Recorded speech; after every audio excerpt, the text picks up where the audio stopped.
welcome to Bali Vision program in your voice segment with me, Kak Devi. Right now, I'm sitting with a cultural observer, Mr. WIJAYA. Om Swastiastu. Sir, who is the Balinese Holyman? The Balinese Holyman is Padanda Made Gunung from Belah Batu in Ganya. And he has his own television program about Balinese culture and religion. He's very popular. Sir, who invited Padanda Gunung to Java? Padanda Gunung was invited by the Bupati Wonosobo, which is a big town not far from Borobudur, about 2 hours drive. And he is the keeper with 2 other provinces of the Dieng Plateau, which is a famous farming area where the oldest monuments, Hindu monuments from the 8th century are found in Java. Sir, what was the Dutch-looking building? Why the Australian Prime Minister PILEM and Suharto there? The Dutch-looking building is the Pondok Bupati. It's the official guest house of the mayor, the Bupati, and it was once a Dutch plantation owner's mansion. And there was once a famous meeting between President Suharto and Prime Minister Gough Whitlam in that crazy barbecue shirt by Mambo, no doubt, talking about international relations. So there's a plaque on the wall, and they served us a really delicious Javanese breakfast before we went off in a convoy up to Dieng Plateau to look for the site of a Hindu temple to be built for the Hindus in Java. Because we know that there are pre-Hindu Javanese who believe in the spirits of the lakes and the spirits of the mountains. And there are still Hindu Javanese, and it's become quite popular in the last few years to spiritualize, menyucikan kembali, various old chandis, Candi Cheto in central Java recently. So now there's talk, the Wonosobo mayor is sponsoring the building of a new temple for the Hindu community, Hindu Javanese. Sir, what was the Padanda Gunung doing? Was he praying or meditating? Something?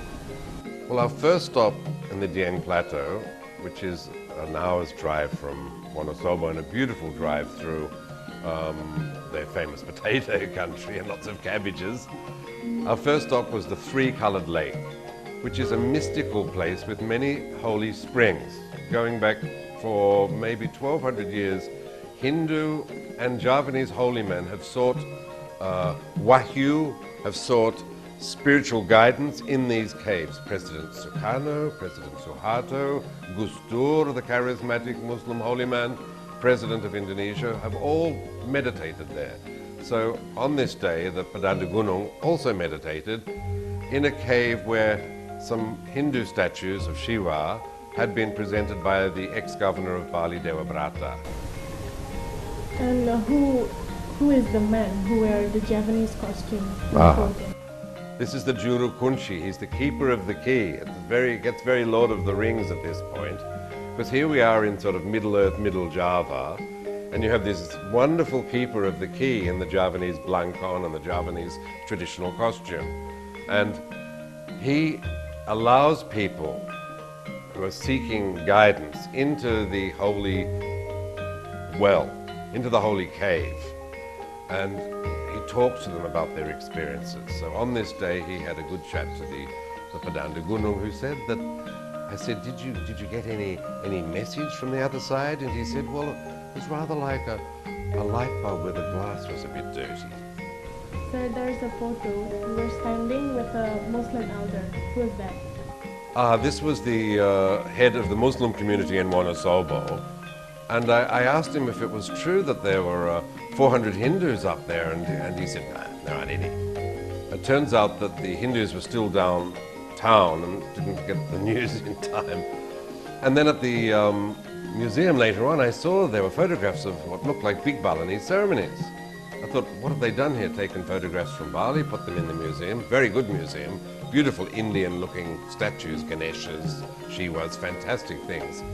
The temple, the small temples are really beautiful. And I asked in the car park of Candi Arjuna when I was having some noodles, is it true that there are Hindu ceremonies here? And she said, yes, on Suro, which is a big day for the Javanese mystics, the first day of the Javanese calendar, thousands of Balinese come and hold big WIJAYA ceremonies. So here we have evidence of a 1200-year-old Hindu ritual, unbroken to this day, where you have the Hindu priest going up to Dieng and praying. And 1,000 years ago, the Javanese Hindu priest brought Hindu to Bali, and now the Balinese Hindu priests are taking it back to Java in a way. Sir, in the next day, you and Perdana Gunung went to an archaeological site in Yogyakarta, right? Yes, that was an incredible experience because they've just discovered a 10th century Chandi in mint condition. So the Perdana was very touched. He said it was amazing but very sad. And I imagine the sadness was for a Hindu holy man to see this beautiful temple with its statues of Nandis and Ganeshas, which had been under the lava dust for 1,000 years and no ceremonies offered. So it was wonderful to see. The Archaeological Service have done a very good job making the site secure. It's within the Universitas Islam Indonesia in Jogja, which is incredibly well funded, so hopefully the statues won't be stolen this time, because it is a very important part of the what the French call the patrimoine, the heritage of the country, its history. And this is the only temple, I think, ever to be found with all of the statues in place. So it's very important for Indonesia, for Javaologists particularly. Okay, Pak Made, thank you very much for information and for your time. Well, viewers, that's our interview with Pak Made WIJAYA. Please enjoy my beautiful country. Om Santi Santi Santi Om.